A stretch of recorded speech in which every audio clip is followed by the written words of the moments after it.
Hi, I'm George Washington. You may know me as the first president of the United States, or perhaps just as the face on the $1 bill. But let's start at the beginning. Not from the presidential chair, but from the soft soil and mountain air of Virginia, where it all began for me. I was born on February 22nd, 1732, at Bridges Creek Plantation, a modest farm in Virginia. My family was not wealthy, though my father, Augustine Washington, owned several iron mines and had considerable influence in our region. I was the second of 10 children. Unfortunately, my father passed away when I was only 11 years old. That was a turning point in my life. With my father gone, opportunities for a proper formal education were limited. I only completed basic education in practical subjects like mathematics, land navigation, and surveying, skills that would prove invaluable when I became a military leader. Instead of attending university like my older brother Lawrence, I chose to become a land surveyor. This work took me through the wild forests and untouched terrain of the western colonies. My experience as a surveyor taught me a lot about people, nature, and leadership. At the age of 16, I took part in a mapping expedition in Shenandoah Valley. From there, I built a reputation as someone who was reliable, meticulous, and physically strong. When I was only 19, I became one of the official surveyors for Culper County. No small feat in those days. But life wasn't always peaceful. The world around us was in turmoil. England and France were competing for territory in North America.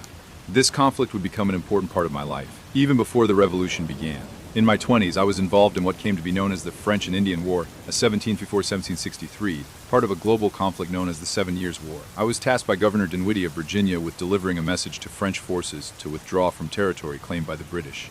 The diplomatic mission failed, and I found myself engaged in direct combat. Though I lost several battles, I learned much about strategy, tactics, and the complexities of the relationship between the British military and colonial forces like ours. After the war, I settled at Mount Vernon, the plantation I inherited from my brother Lawrence. There I built a life as a planter and a member of the Virginia House of Burgesses. I married Martha Dandridge Custis in 1759, a widow who brought 2 children from her previous marriage. Together, we built a family and managed the rapidly growing plantation. However, peace did not last long. As a large plantation owner, I also became increasingly aware of the injustice felt by colonists under British rule.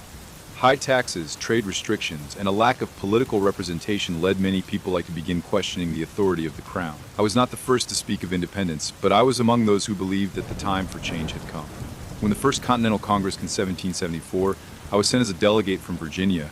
We sought to negotiate the rights of the colonies, but as oppression grew worse and the first shots were fired at Lexington Concord in April 1775, war became inevitable. And here I am, George Washington, entrusted by the Continental Congress to become Commander-in-Chief of the Continental Army. The leader of an army that was almost non-existent, facing the greatest power in the world at the time, the British Empire. I know this task will be difficult, not because I am afraid, but because I realize how fragile this unborn country is. However, if this nation is to be born, then there must be someone willing to lead, and yes, I am willing to try. When I assumed the position of Continental Army in June 1775, I was fully aware that this task was not merely about leading troops. It was a test of faith, courage, and perseverance. I had no professional army, limited weapons, scarce ammunition, and our enemy was one of the most powerful forces in the world at the time. I got to work immediately. Under immense pressure, I tried to unite troops from various colonies with different cultures, goals, and priorities. Many of them were just ordinary farmers who brought their own muskets. But with them, I believed we could stand up to a force that seemed invincible. The first significant battle took place at Breed's Hill, or what is more commonly known as the Battle of Bunker Hill. Although technically won by the British, their losses were immense.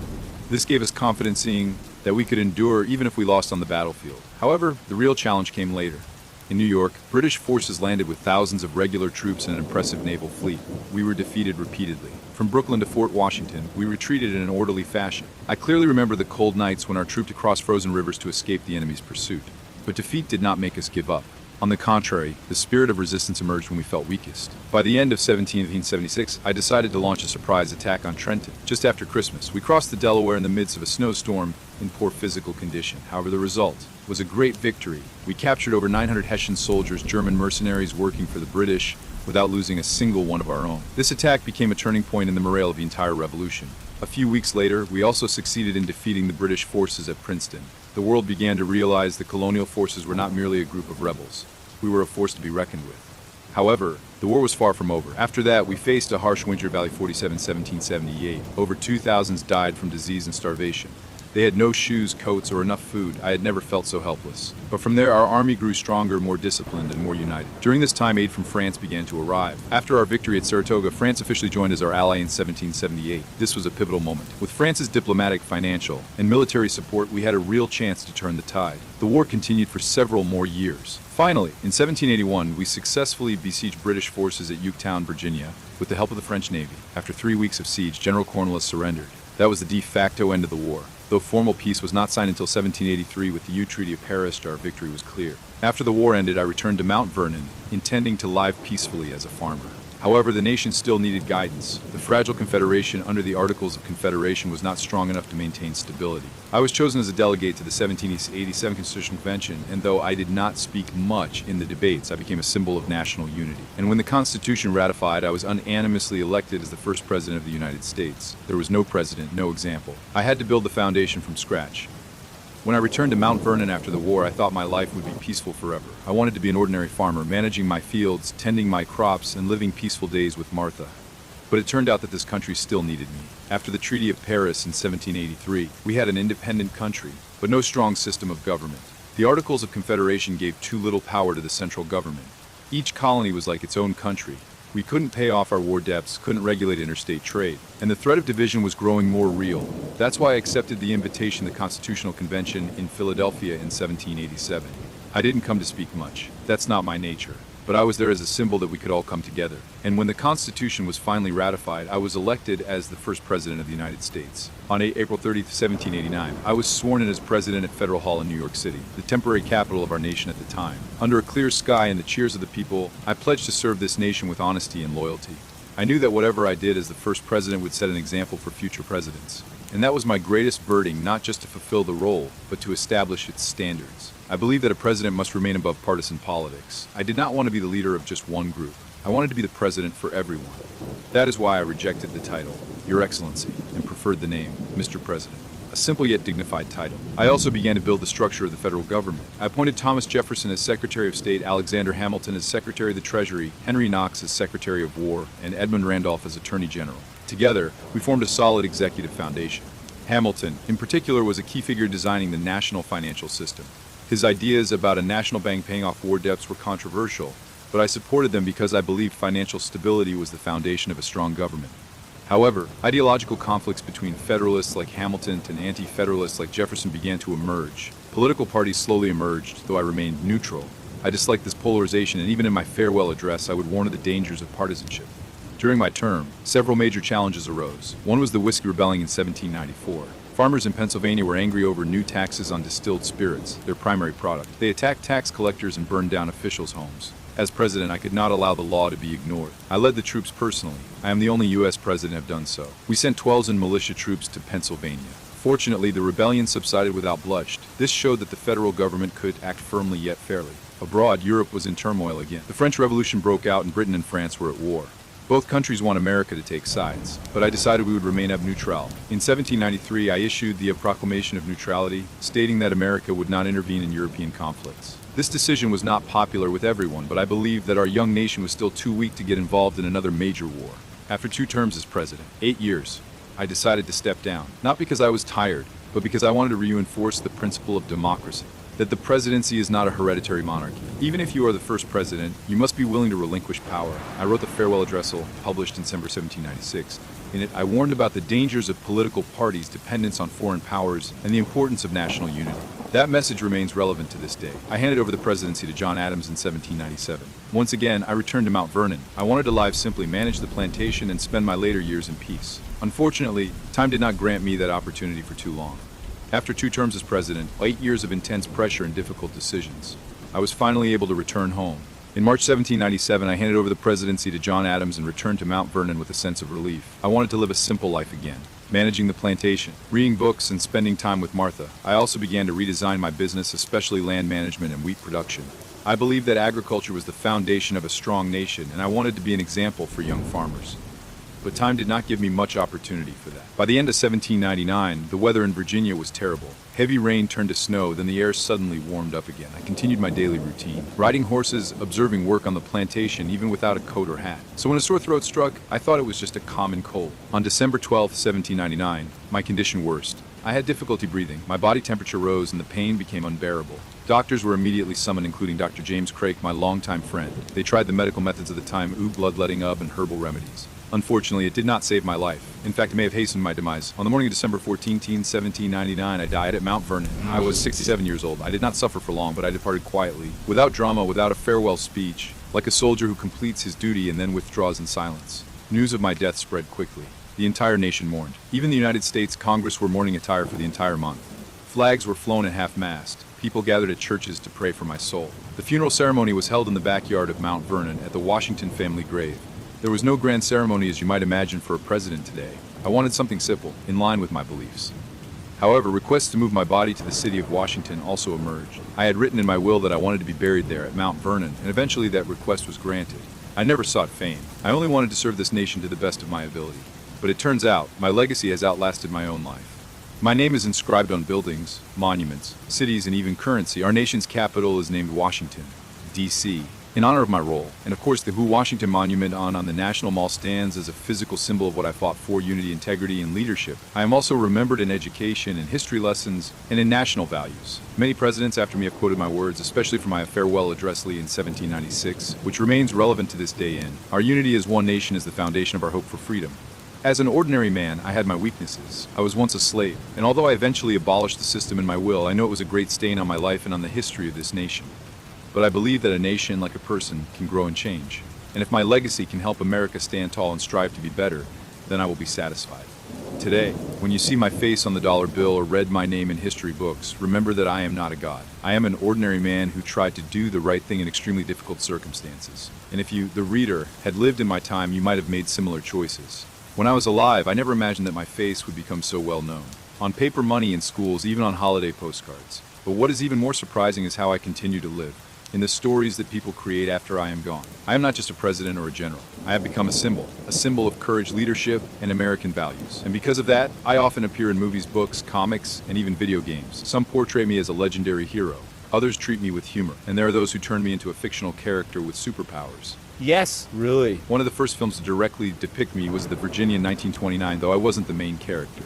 Since then, many films and TV series have included me as an important character in the narrative of American history. Films like E.T.66 1972, a musical adaptation of the Broadway play, portray me as a charismatic yet firm figure. In the series Touring Washington Spies 2014-2017, I am depicted as a leader deeply aware of intelligence and secret strategies during the war.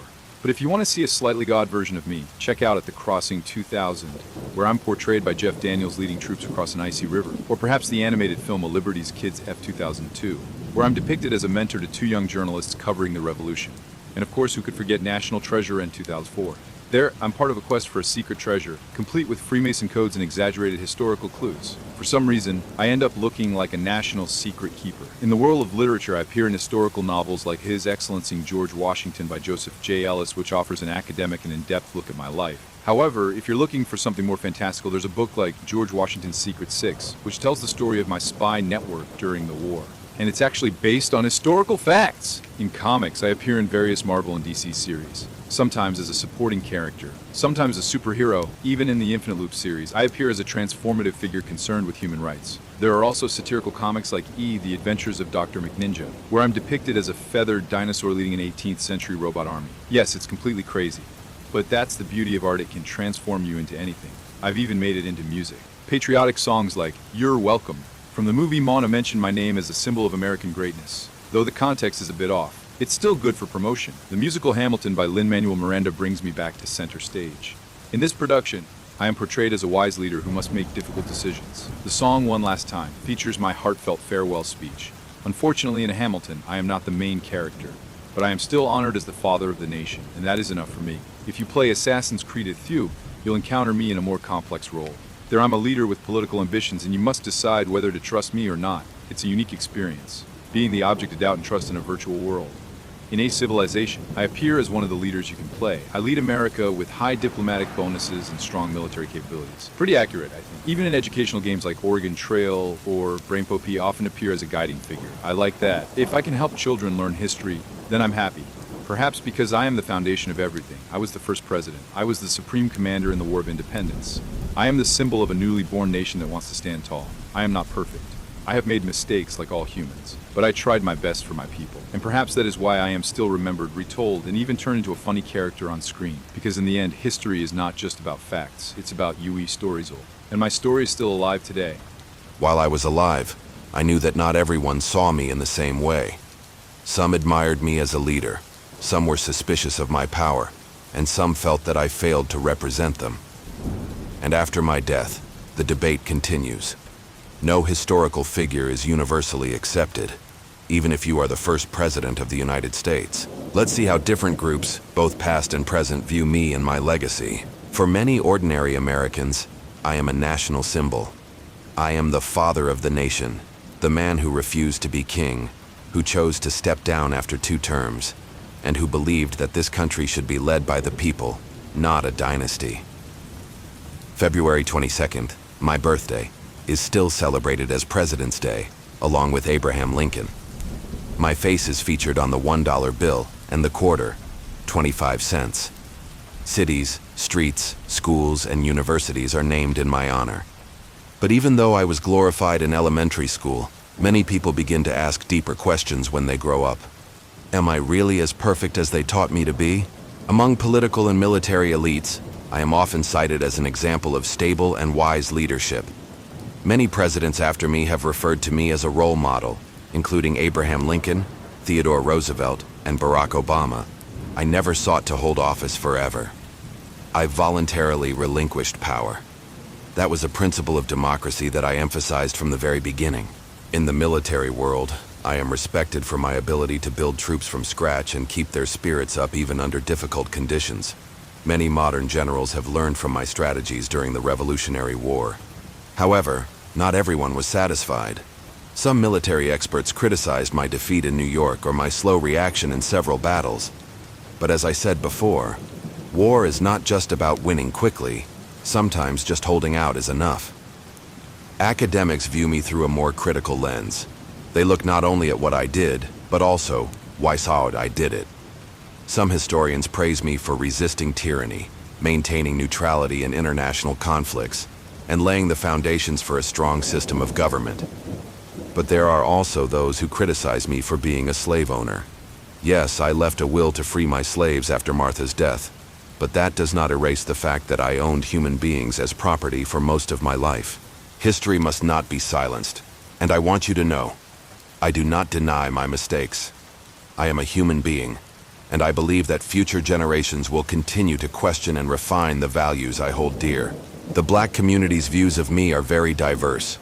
For many, I am a symbol of a country born with the promise of freedom, yet practicing slavery for hundreds of years. I am not a villain, but I am not a savior either. I believe that slavery is wrong, and I want to end the system. But I did not do so while I was alive. That is my weakness. However, some Black activists and scholars acknowledge that I was one of the few leaders at that time who left a will to free his slaves. It may have been a small step, but for those who were freed because of it, it was a big step.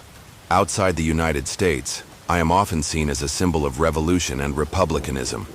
In France, I am revered as an inspiration for the French Revolution. In India and Africa, independence leaders cite me as an example of the struggle against imperialism. However, for some countries that have been at odds with the United States, I may be seen as a symbol of imperialist power that has grown over time. I can't control how you see me. I can only tell my story as honestly as possible and let you decide for yourself. I am not a criminal, but I am not an angel either. I am a man trying to do the right thing in a complex situation. And if you lived in my time, you might also find yourself torn between 2 difficult choices. If you have seen my paintings in museums, my monuments in Washington, or even my statues in small-town parks, you may have wondered, why am I depicted so grandly?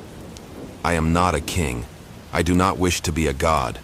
But it turns out that symbols matter, even for a republic born out of the rejection of tyranny. In American art and architecture, I am remembered not only as a man, I have become a national symbol, a visual representation of the values we have built together. Let's take a look at how art and visual culture have made me an icon of this country. One of my most iconic portraits is the Athenaeum portrait.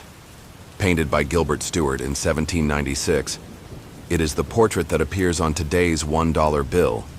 The painting was never completely finished, but my facial expression, serious, resolute, yet dignified, made it a symbol of the American presidential identity. In addition, many 19th century painters depicted me in heroic poses, sometimes leading troops on a snowy battlefield, sometimes praying at Valley Forge, or handing over power to Thomas Jefferson. They wanted to show that I was not only a general or president, but also a statesman who was willing to relinquish power for the sake of democracy. There is no greater symbol of me than the Washington Monument on the National Mall in Washington, D.C. This 169-meter tower was built to honor me as the father of the nation. It is not just a monument. It is a physical reminder that we can build something great from the dream of freedom. In Mount Vernon, there is a statue of me sitting quietly in a wooden chair facing the fields. In Philadelphia, there is a statue of me holding a war hat, standing on a podium inscribed with important dates in my life. Each statue has meaning. They are not just art. They are a way for society to preserve the memory of a person. When establishing the new capital, the designers of Washington, especially Pierre Charles L'Enfant, used the neoclassical style as their main inspiration. They looked to ancient Greece and Rome, as both civilizations were the foundation of the idea of a republic.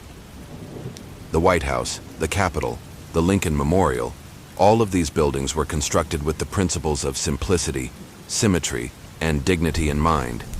And at the center of it all, I am often symbolically represented as a wise leader standing tall like a column of the Parthenon. During World War I and II, American propaganda posters often featured me as a symbol of patriotism. I was depicted as a figure directing the people's hands to fight the enemy. Some posters show me with a sword in my hand, standing in front of the American flag, with phrases such as, "Follow Washington's example," or "Serve your country like he did." Although I never actually said that while I was alive, I understand why they used my face. Because I believe that patriotism is love for one's country, not hatred for others. In political philosophy, I am often associated with republicanism, anti-monarchy, and moral leadership. Many American and European intellectuals see me as an example of a person who rejected absolute power in favor of the interests of the people. I have also become a symbol of wise, peaceful transition of power, something that is still rare in many countries today.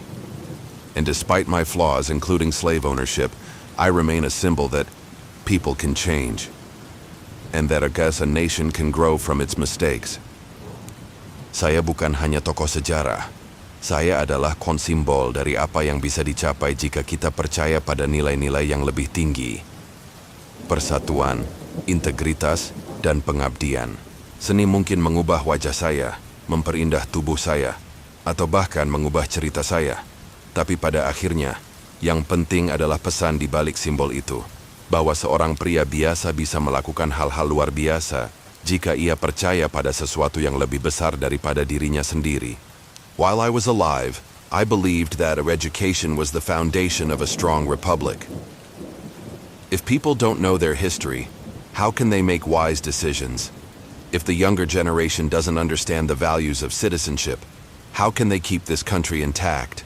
That is why I am pleased to see that my name is not only engraved on monuments or paper money, but also lives on in the educational curriculum, in history lessons, and in the values taught to every American child. Let us see how I am used as a learning tool and leadership role model. In elementary school, I am often introduced as the father of the nation, an honest, patriotic, and brave man. Students learn about how I refused to become king, how I led troops in bad weather, and even the legend that I once said, "I cannot tell a lie." Yes, the story about cutting down the cherry tree may not be true. It was added by early biographers to give me a perfect moral image. But the message remains important. Honesty is a value that must be upheld. At the middle and high school levels, lessons about me become more complex. Students learn about ideological conflicts during my presidency, about my role in shaping the federal system of government, and of course, about the paradox of slavery in a nation born with the promise of freedom. I do not deny that I had weaknesses, but I believe that by honestly critiquing history, we can build a better future. In addition to history, I'm often used in civics lessons. In many textbooks, I am cited as an example of a president who voluntarily relinquished power, rejected corruption and nepotism, prioritized national unity over partisan interests. My farewell address in 1796 is also required reading. In that speech, I warned of the dangers of wide extreme partisanship, dependence on foreign powers, and abuse of power. For many teachers, I am not just a historical figure. I am a symbol of what a good president should be.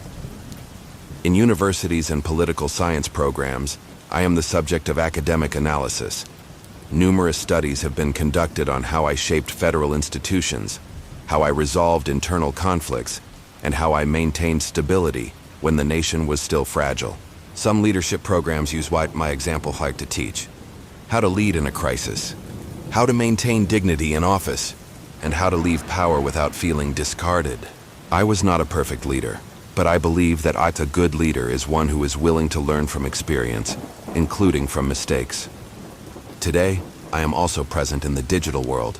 Sites like the Mount Vernon Virtual Tour, the National Archives, and Khan Academy provide interactive content about my life. Children can virtually tour my home, read my letters, and even hear my voice read by an actor. While I was alive, I knew that not everyone saw me in the same way. Some admired me as a leader, some were suspicious of my power, and some felt that I failed to represent them. And after my death, the debate continued. No historical figure can be universally accepted, even if you are the first president of the United States. In modern times, I remain at the center of heated discussions among historians, politicians, activists, and ordinary people. I'm not only a symbol of national pride, I'm also a symbol of the ongoing conflict of values within American society today. Let us examine how I am viewed in contemporary debates. No partisan politics, symbol, or controversy.